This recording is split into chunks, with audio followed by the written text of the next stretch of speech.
बढ़ते हैं, रुक करते हैं एक और बड़ी खबर। एलएसी विवाद पर आज चीन से 10वें दौर की बातचीत हो रही है। सुबह 10 बजे अब से कुछ ही वक्त के बाद कमांडर लेवल की मीटिंग होगी।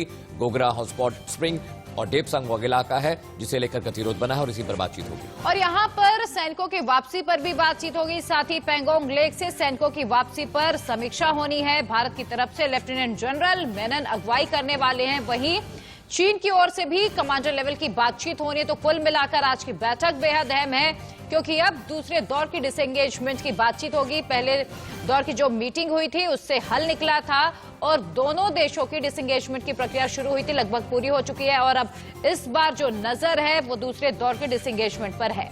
अभी भी फिंगर 8 पर चाइना चला गया, वापस फिंगर 3 पे भारत आ गया, लेकिन अभी भी करीब 1000 किलोमीटर का वो एरिया है जो भारत का है, जिसपे अभी भी चीन ने कब्जा किया हुआ है, कब्जा करके रखा है। तो भारत का अब जो मोटिव है वो ये है कि जो बाकी बची जमीन चीन के कब्जे में है वो किसी तरह से बातचीत के जरिए वापस ले ली जाए।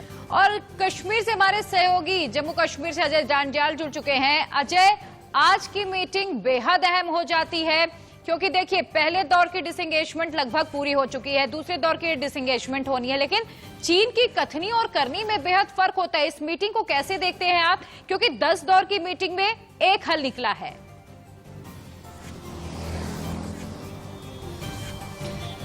देखिए, आपने बिल्कुल सही जो है वाक्य अपनाया है कि कथनी और करनी में फर्क होता है चीन की। क्योंकि अगर आप देखें तो एक तरफ कश्मीर डिसएंगेजमेंट के लिए जो है वो लगातार बातचीत का सिलसिले के बाद जो है वो शुरुआत किए हुआ है। पैंगोंग से चीनी सेना जो है पीछे गई है, भारतीय सेना भी वहां से पीछे आई है। कहीं ना कहीं डिसएंगेजमेंट का प्रोसेस तो शुरू हुआ, मगर उसके ठीक बाद चीनी मीडिया में जो एक अलग जो है वो चीजें चलना शुरू हुई कि चीन के 4 सैनिकों की मौत हुई थी गैलवान में, हालांकि ज्यादा है मगर 4 बताया गया। उसके बाद भारत को ब्लेम करने का जो मतलब है वो साफ दर्शाता है कि चीन जो है वो जो कर रहा है वो पीछे चल नहीं रहा है, वो चीजें सही मायने में होने नहीं वाली हैं। 10वें राउंड की बातचीत में यकीनन बातचीत के सिलसिले से चीजों को सुलझाने के प्रयास भारत सरकार कर रही है, मगर इसका मतलब ये भी कदापि नहीं है कि भारतीय सेना जो है वो किसी भी तरीके से इस तरह से चीन पर विश्वास करना शुरू हो गई है कि वो वहां से अपने जो डिफेंस है उसको बिल्कुल कमजोर कर देगी। ऐसा नहीं है।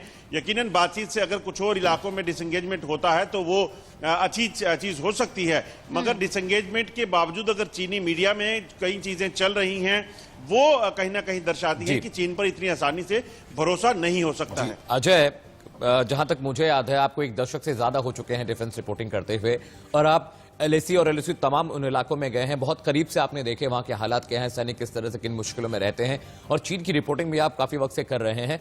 मैं आपसे समझना चाहता हूं, दर्शकों को अगर आप आसान भाषा में समझाएं कि लगातार 10 दौर की बातचीत हो चुकी है, दूसरे दौर का डिसएंगेजमेंट टॉक आज होना है, लेकिन कहीं ना कहीं खबर यह भी आ रही थी कि चाइना मिलिट्री के जो बड़े अधिकारी हैं वो ये नहीं चाहते थे कि भारत और चीन दोनों में डिसएंगेजमेंट हो और वो पीछे हटें, क्योंकि उन्होंने कहा था कि सालों की लड़ाई से, सालों की जंग के बाद हमने इन सेक्टर्स पर कब्जा किया है, लेकिन कूटनीति और राजनीति के जानकार ये कहते थे कि अगर ऐसा नहीं होता है तो तनाव बढ़ेगा। और जिस तरह से अमेरिका भारत के साथ कंधे से कंधा मिलाकर खड़ा है, जो बाइडेन का एक बयान है, उन्होंने कहा कि अगर चीन कोई गलती करता है तो उसको उसकी मुकम्मल और बराबर सजा मिलेगी, जिसके बाद इसके ठीक इस बयान के ठीक 1 हफ्ते बाद डिसएंगेजमेंट शुरू होता है। तो अमेरिका की भूमिका कितनी अहम देखते हैं आप इसमें?